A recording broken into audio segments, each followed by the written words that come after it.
Malam itu, kabut turun tebal di sebuah jalanan desa yang sepi. Desa yang terletak jauh di pedalaman Jawa Timur, tersembunyi di balik hutan lebat yang jarang dijamah manusia. Desa bernama Desa Rawapetak ini tidak tercantum di peta, seperti sengaja dihapus dari peradaban. Untuk mencapainya, orang harus melewati jalan setapak berbatu yang membelah hutan rimba. Tidak ada lampu jalan, hanya pohon-pohon tinggi yang menjulang, membentuk terowongan alami yang suram. Suasananya tidak wajar. Angin berembus pelan, membawa suara gemerisik dedaunan dan bisikan samar yang entah berasal dari mana. Tidak ada burung berkicau, tidak ada suara binatang malam. Hanya keheningan yang aneh dan rasa seolah sedang diawasi. Jalan berbatu yang menghubungkan desa ke kota terasa begitu sunyi. Hanya sesekali terdengar suara jangkrik dan gemerisik dedaunan yang tertiup angin.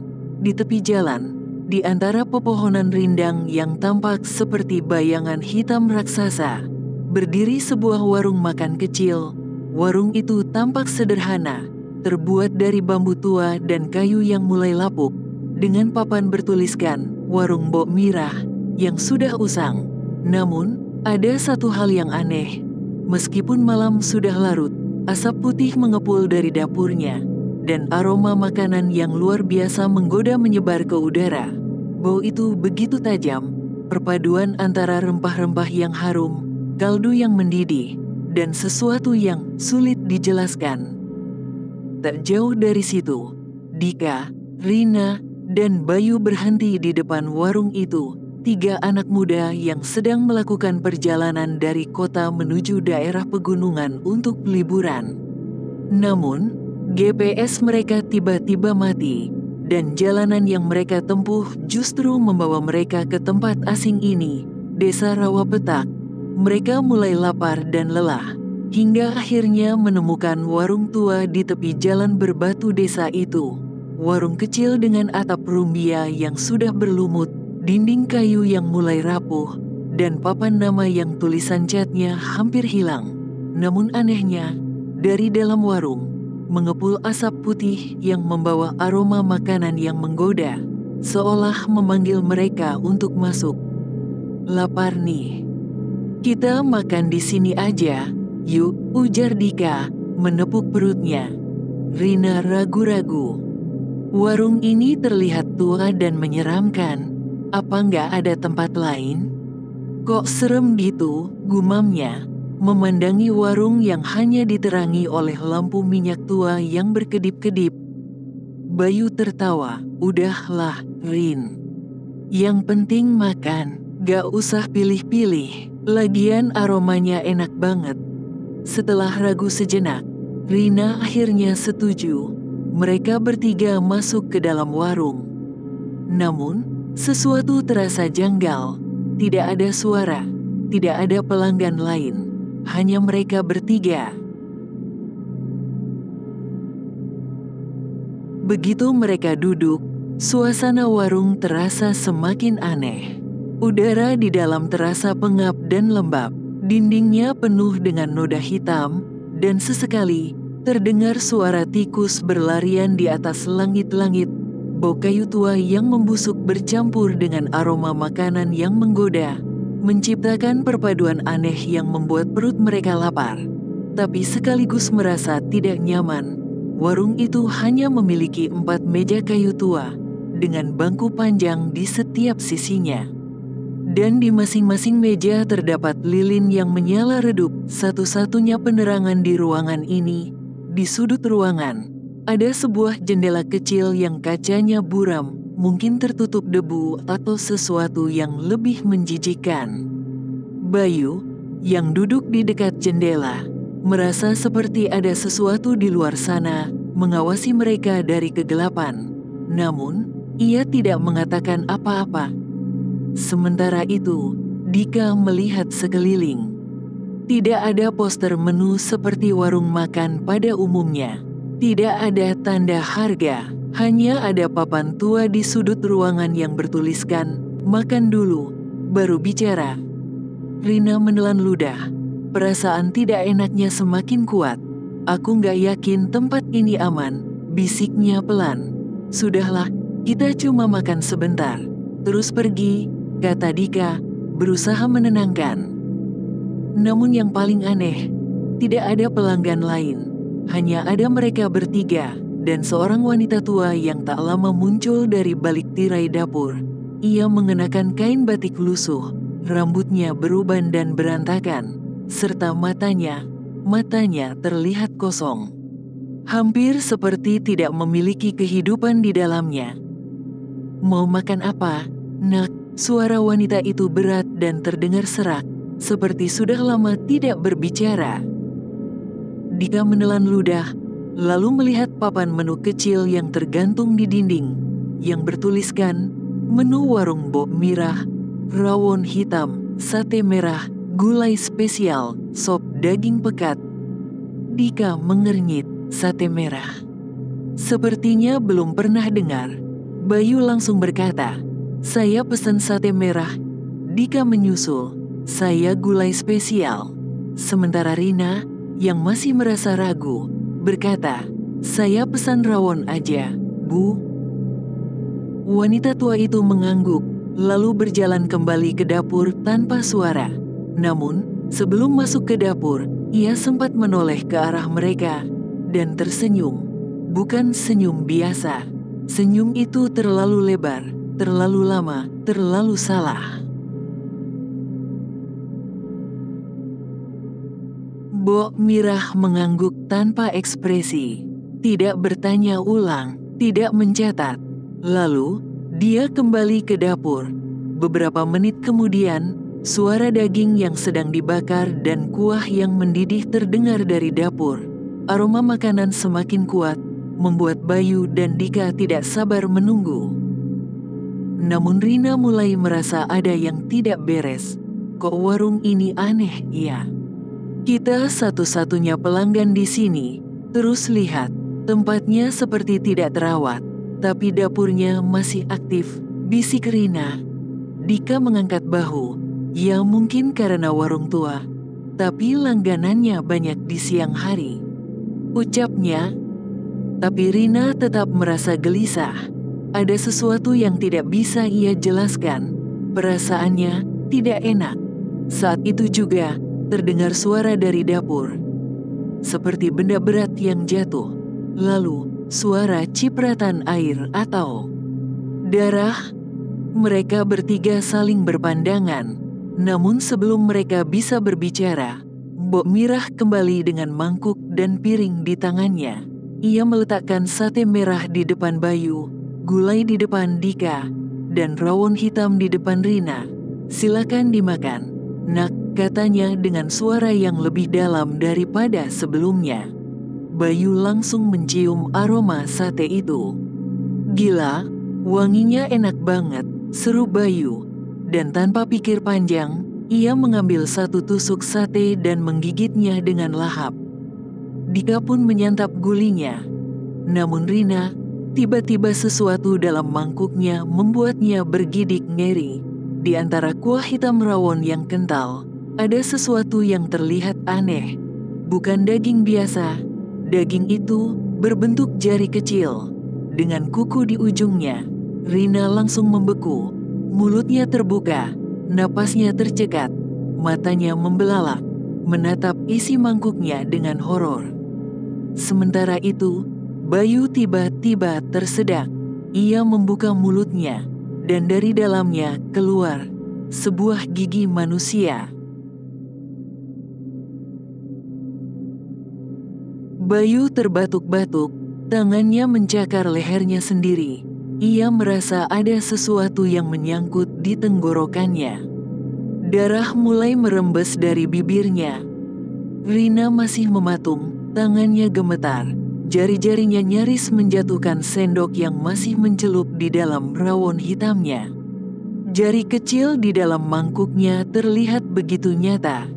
Dika, yang tadinya menikmati gulai spesialnya, menyadari ada sesuatu yang aneh dalam daging yang ia kunyah. Seratnya terlalu kenyal. Rasanya aneh, bukan seperti daging sapi atau kambing. Lalu, sesuatu yang membuat darahnya membeku. Di dalam kuah gulai, ada secarik kain kecil. Kain itu seperti bagian dari baju bayi. Tiba-tiba, sebuah suara keras terdengar dari dalam dapur. Rina, dengan napas tersengal, membuang sendoknya dan mendorong mangkuknya menjauh. "Dika, Bayu, kita harus pergi sekarang," bisiknya dengan suara bergetar. Tapi Bayu masih memegangi tenggorokannya dengan panik. Ia berusaha memuntahkan sesuatu, dan ketika akhirnya berhasil, sesuatu jatuh ke atas meja. Mata Dika dan Rina membelalak saat melihat apa yang keluar dari mulut Bayu. Sepotong lidah manusia, masih segar, masih berdarah. Rina menjerit, sementara Bayu terengah-engah dengan mata membesar.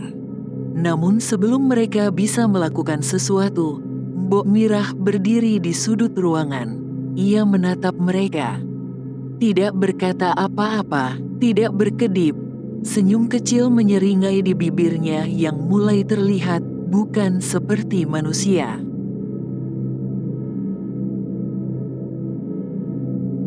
Dika tanpa berpikir panjang menarik tangan Bayu dan Rina untuk berdiri. Mereka berlari ke arah pintu. Tapi, terdengar suara pintu terkunci. Pintu warung terkunci.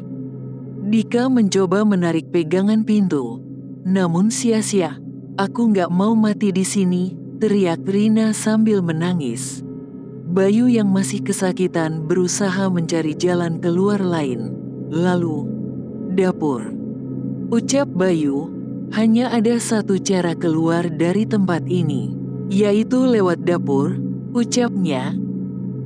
Tapi saat mereka melangkah ke sana, bau amis semakin menyengat. Langkah mereka melambat, hati mereka penuh dengan ketakutan yang semakin besar. Lalu mereka melihatnya. Di meja kayu besar, tergeletak beberapa potongan daging segar. Daging itu tidak berasal dari hewan.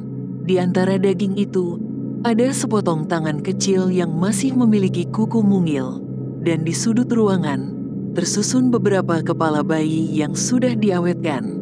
Mata mereka kosong, kulitnya mulai membusuk, seolah masih menatap mereka.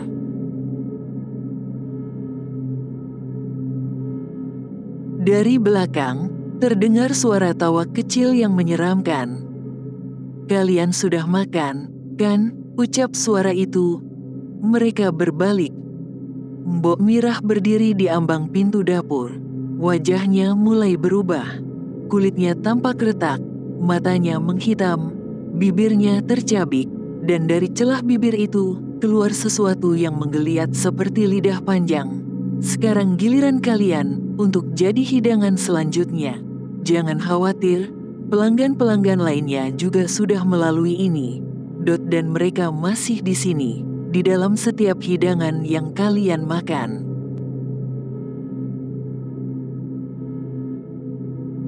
Dika, Rina, dan Bayu terpaku dalam ketakutan. Mbok Mirah perlahan mendekat.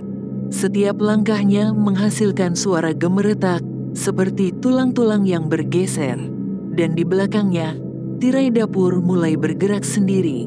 Seseorang atau sesuatu mulai keluar dari dalam sana.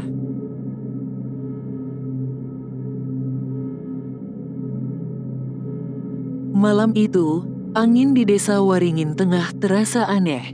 Biasanya, angin yang bertiup dari kaki gunung membawa hawa sejuk. Tapi kali ini, udara terasa lebih lembab, lebih berat. Langit mendung, tapi bulan masih terlihat samar-samar, seperti mata yang mengintip di balik kegelapan. Di kejauhan, suara burung hantu bersahutan, diiringi suara jangkrik yang mulai menghilang satu persatu, seolah alam tahu sesuatu yang buruk sedang terjadi. Sementara itu, di dalam warung setan, waktu seakan berhenti. Dika, Rina, dan Bayu tidak bisa bergerak. Mereka tahu sesuatu yang mengerikan sedang terjadi, dan itu berasal dari dalam dapur. "Kalian sudah makan, kan?" Suara Mbok Mirah terdengar seperti dua suara sekaligus. Satu suara parau seperti orang tua, satu lagi serak dan dalam seperti sesuatu yang bukan manusia. Dika, dengan tangan gemetar, menarik Rina dan Bayu ke belakangnya. Apa yang sebenarnya terjadi di warung ini? Dika berteriak. Mbok Mirah hanya menyeringai, senyumnya terlalu lebar, terlalu tidak wajar. Lalu, dari balik tirai dapur yang koyak, sesuatu mulai bergerak. Sosok itu melangkah keluar, kakinya menyeret lantai, menciptakan suara gesekan yang memekakkan telinga. Ternyata itu adalah seorang pria, tapi bukan manusia biasa. Kulitnya keriput dan menghitam, matanya kosong, dan bibirnya penuh darah yang menetes ke lantai.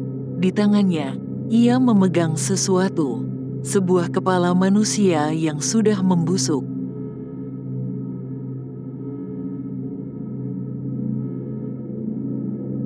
"Kalian mau tahu rahasia warung ini?" tanya Mbok Mirah dengan suara yang terdengar lebih jahat.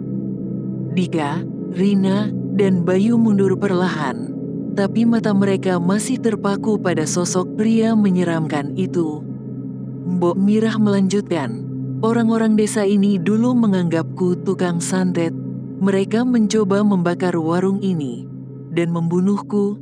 Ia tertawa kecil, lalu menatap mereka dengan pandangan dingin. "Tapi mereka lupa, aku tidak sendirian." Ia menunjuk pria menyeramkan itu. "Suamiku tidak akan membiarkan mereka pergi begitu saja." Bayu menelan ludah. "Jadi, semua orang yang hilang di desa ini," ucapnya terbatah. Mbok Mirah mengangguk. "Mereka sudah menjadi bagian dari warung ini." Dika melirik ke dalam dapur. Di sana, tergantung beberapa potongan tubuh manusia yang diawetkan seperti daging biasa. Dan di tengah ruangan, ada kuali besar yang mendidih. Di dalamnya, ada sesuatu yang mengapung, potongan tangan manusia.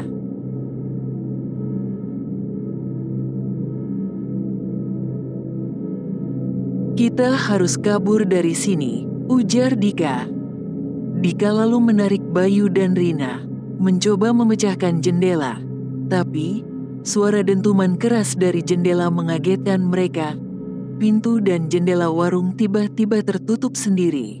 Angin dingin berembus, membuat lampu redup berkedip-kedip. Bayu memegang dadanya. Jantungnya berdegup kencang. "Kita terjebak," teriaknya. Sosok pria itu semakin mendekat, dengan langkah menyeret.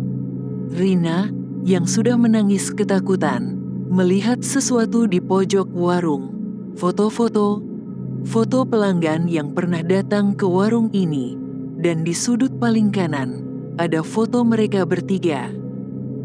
"Sudah waktunya kalian jadi bagian dari warung ini," ucap Mbok Mirah. Mbok Mirah pun mengangkat tangan, dan tiba-tiba Bayu menjerit kesakitan. Tangan dan kakinya terasa berat. Kulitnya mulai berubah, seolah-olah ia mulai membusuk. Dika mencoba menariknya, tapi tubuh Bayu mulai melemah. Rina berteriak sekuat tenaga, tapi suaranya seakan tidak terdengar di luar warung. Mbok Mirah dan suaminya tersenyum puas. Tapi tiba-tiba, pintu belakang warung terbuka lebar. Angin malam berembus, membawa suara-suara aneh dari hutan. Tanpa berpikir panjang, Dika menarik Bayu dan Rina, lalu mereka lari keluar dari warung. Mereka berlari sekuat tenaga ke arah jalan desa, tapi anehnya, jalanan terasa lebih panjang dari seharusnya. Dika melihat ke belakang, warung Mbok Mirah sudah menghilang. Yang ada hanya hutan gelap tanpa ujung. Mereka terus berlari, sampai semuanya menjadi hitam.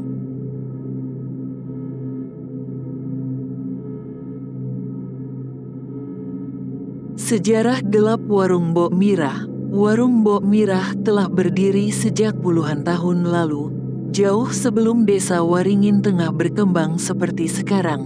Menurut cerita warga tua, warung itu pernah terbakar habis pada tahun 1985 karena seorang pelanggan melihat sesuatu yang mengerikan di dalam dapur dan membakar warung tersebut dalam kepanikan. Namun anehnya, Mbok Mirah tidak pernah mati. Tidak ada yang tahu dari mana asalnya, siapa keluarganya, atau bagaimana ia bertahan hidup selama ini. Yang pasti, warung ini selalu buka setiap malam, dan setiap beberapa bulan, ada saja warga atau pendatang yang menghilang tanpa jejak. Warga setempat percaya bahwa Mbok Mirah bukan manusia biasa. Ada yang mengatakan bahwa ia menjalani pesugihan hitam, menukar nyawanya dengan sesuatu yang lebih kejam, daging manusia. Dulu, seseorang pernah melihat seekor babi besar keluar dari warung ini di tengah malam. Babi itu bermata merah dan memiliki senyum mengerikan seperti manusia. Sejak saat itu, warung ini disebut sebagai warung setan.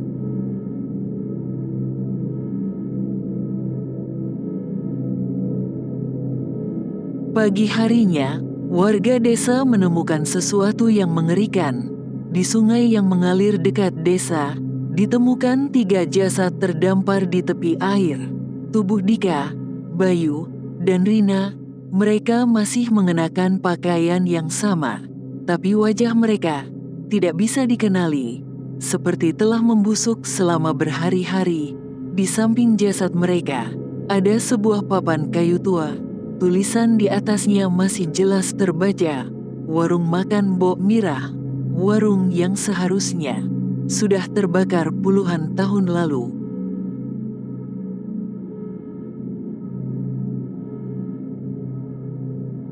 Terima kasih sudah menonton. Ingat, tidak semua warung itu biasa saja. Hati-hati di mana kalian makan, karena mungkin ada sesuatu yang mengintai di balik dapurnya. Sampai jumpa di cerita horor berikutnya.